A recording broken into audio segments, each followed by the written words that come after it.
खुसिनि गेजेरजों फोरमायनो लुबैदों।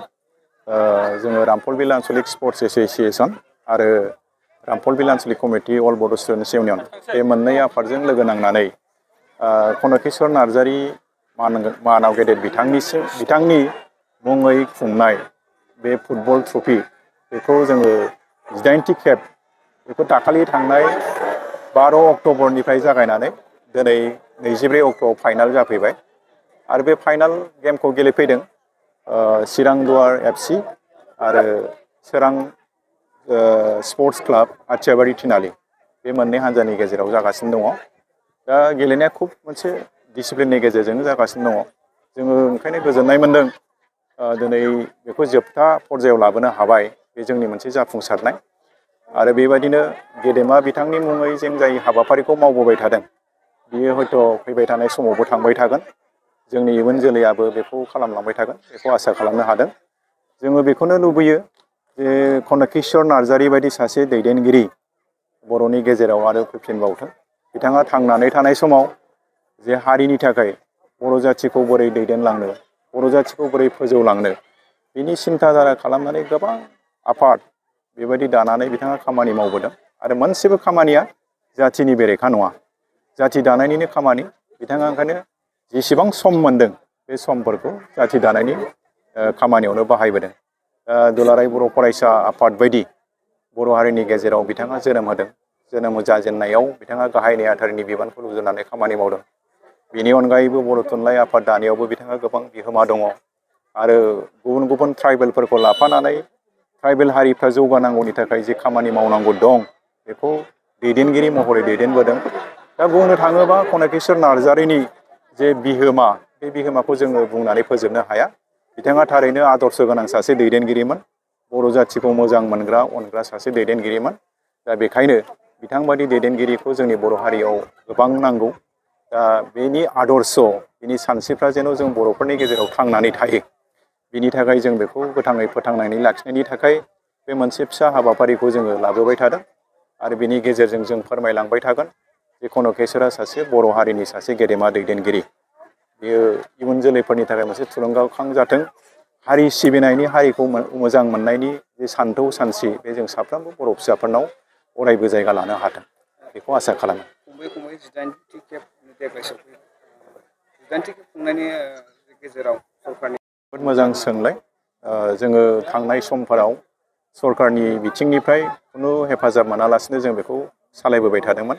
नाथाय दिनै जों जोबोद बाख्नायनानै फोरमायगोन आथिखाल जे सरकारखौ सालायबाय थादों प्रमद बर' दैदेननाय जे सरकार बिथांनि दैदेननाय सरकारा जोंनो 3 बोसोरनिफ्राय बेजों खेबथाम जाबाय रानिं बिथांमोनहा सरकारनिफ्राय एककालीन 5 लाख करि इयारलि हरबाय थादों। देग्लायबो जों मोनदों। बे बिथांनि बेबायदि अनसुंथाइ हरनायनि गेजेरजों जोंनि बे हाबाफारिखौ खुंनायाव जों एसेब्लाबो बिराद बोलो मोनदों आरो थोजासे नङाब्लाबो जोंनि बे हाबाफारिखौ सालायनायाव गासै 10 लाखसो जोंहा खरस जायो। बे जोंनि थाखाय थोजासे नङाबाबो जोंखौ वेल विजार जायफ्रा मोजां मोनो बेबायदि खामानिखौ थुलुंगा होनो थाखाय गोसो गुवार बिथांमोनहा जोंनो गोबां रोखोमनि अनसुंथाइ हरदों। राङारि अनसुंथाइ हरदों।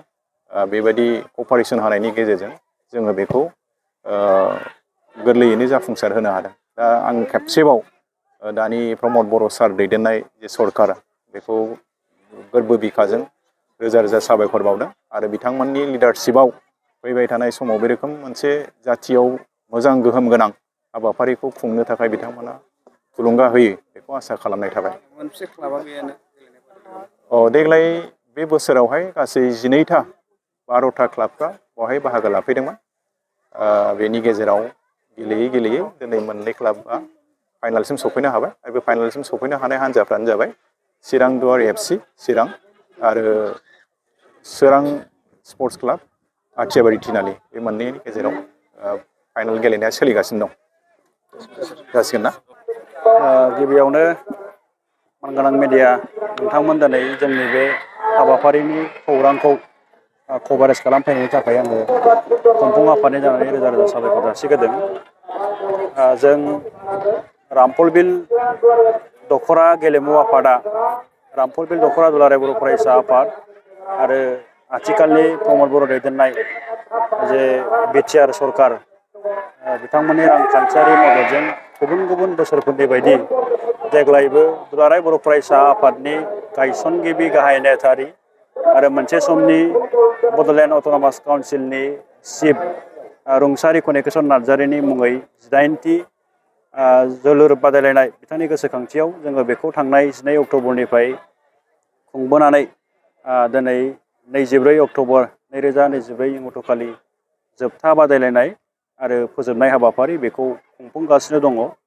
दा बे हाबाफारियावनो जों हांख्रायनाय बायदियै गाहाय आलासि महरै बाहागो लाफैनानै हाबाफारिखौ एसे सिगाङाव बेखेवनानै होलांबाय UPPL दोलोनि मानगोनां गाहाय नेहाथारि राजु नार्जारि आदाया। बेजों लोगोसे बे हाबाफारियावनो जों हांख्रायनाय बादियै जर'खा आलासि माननि आलासि हिसाबै बाहागो लाफैनो हादों जोंनि बे रामफलबिल हालामनिनो आथिखाल बर' थुनलाइ आफादनि मानगोनां आफादगिरि डक्टर सुरत नार्जारि सारजों लोगोसे गुबुन गुबुन आफाद माहारियारि समाजारि फसंथान दोलोफोरनि मिरुनि जिल्लानि ब्लकनि आरो जों दख'रा लेभेलनि दैदेनगिरि बिबानगिरिफोरा हाबाफारियाव बाहागो लानानै दिनै मेहेर गोनाङै खुंफुंनायाव जोंखौ हेफाजाब खालामफैदों आरो दिनैनि बे जोबथा बादायलायनाय हाबाफारियावनो फारियै जोंनि लकेलनिनो मोनसे हान्जा सोरां स्पर्ट्स क्लाब आथियाबारि आरो बिथांमोननि हेंथायै चिरां दुवार FC चिरांनिफ्राय बादायलायनाया गोख्रोङै सोलिगासिनो दङ। जोङो मख'नांगोन दि बे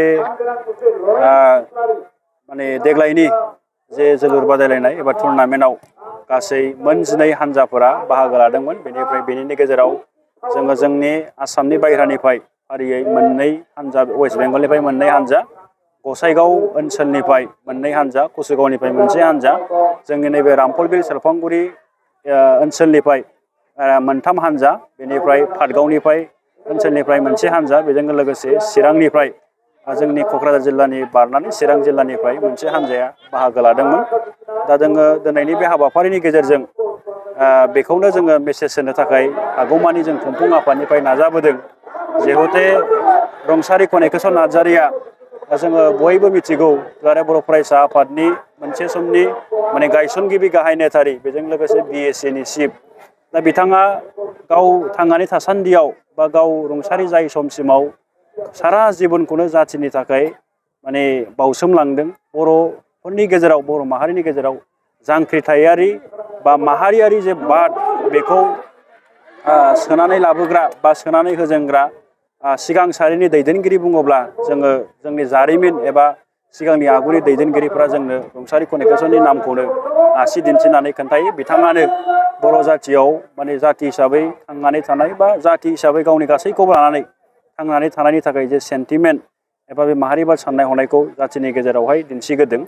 दा गेदेमा बिथाङा जाथियाव जोंनो सुफुंख' हायै जोबनो गैयै बेबायदि बिहोमाफोर होलांबाय। दा बेखायनो जोङो बिथांनि जे बिहोमा बेखौ इयुन जोलैनो मिथिहोनायजों लोगोसे आरोबाव जोंनि आथिखालनि जे इयुन जोलैफोर बे इयुन जोलैया बिथांमोना होलांनाय जे लामा बेखौ उनसंनानै जाथिखौ नेतृत्व होनाय दैदेननाय समाजखौ माने फोसाबनाय गुबुन गुबुन बिथिङाव खामानि मावनायनि जे नोजोर बेखौ जों जाहाथे नैबे हाबाफारिनि गेजेरजों इयुन जोलैनो जों गोहोम खोख्लैनो हायो बेखिनि हाबाफारिनि गेजेरजों जों खालामबाय थादों।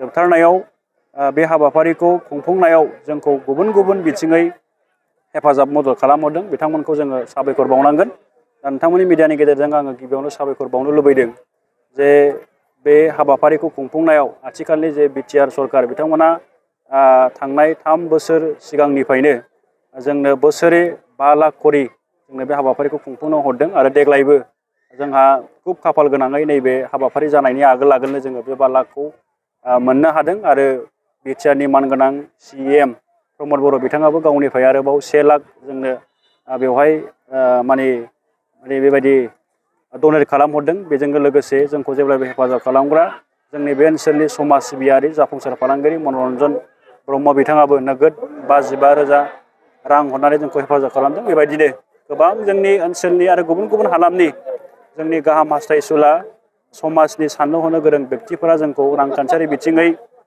मालाबा गोसोआरि बिथिङै मालाबा मेलेमारि बिथिङै जोंखौ हेफाजाब मदद खालामबोनाय बायदि सिगां समफोराव आरोबाव बे हाबाफारिखौ खुंफुंनायाव देग्लायबो जोंखौ ओरैबायदि हेफाजाब खालामदों आरो जों बाख्नायनांगोन जोंनि नैबे खुंगुरि हालामनि जोंनि दख'रानि बेन्दाङाव थानाय खुंगुरि हालामनि रायजो राजाफोर बे ओनसोलनि गासैबो साननो हनो गोरों मेलेमजिबि बिथांमोनखौ खुनु मोनसे दावराव दावसि बेले बेजे गैयाजासे जोंखौ नैबे टुर्नामेन्टखौ खुंफुंनायाव जेरैबायदि हेफाजाब मदद खालामबाय बेखौ जोङो खुंफुं आफादनि जानानै जेब्लायबो गोसोआव लाखिगोन आरो बिथांमोननि सेराव जोङो जेब्लायबो बे मोनसे हेफाजाब मददनि थाखाय जोङो दाहार हिसाबै थागोन। दा बेखिनि जोंनि हाबाफारिया दा जाफुंसारनायनि लामायाव फैबाय।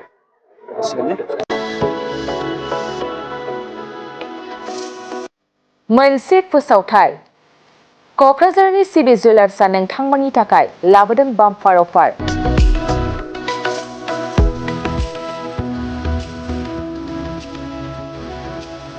सना रुफा बायग्राफोरनि थाखाय धामाका अफार।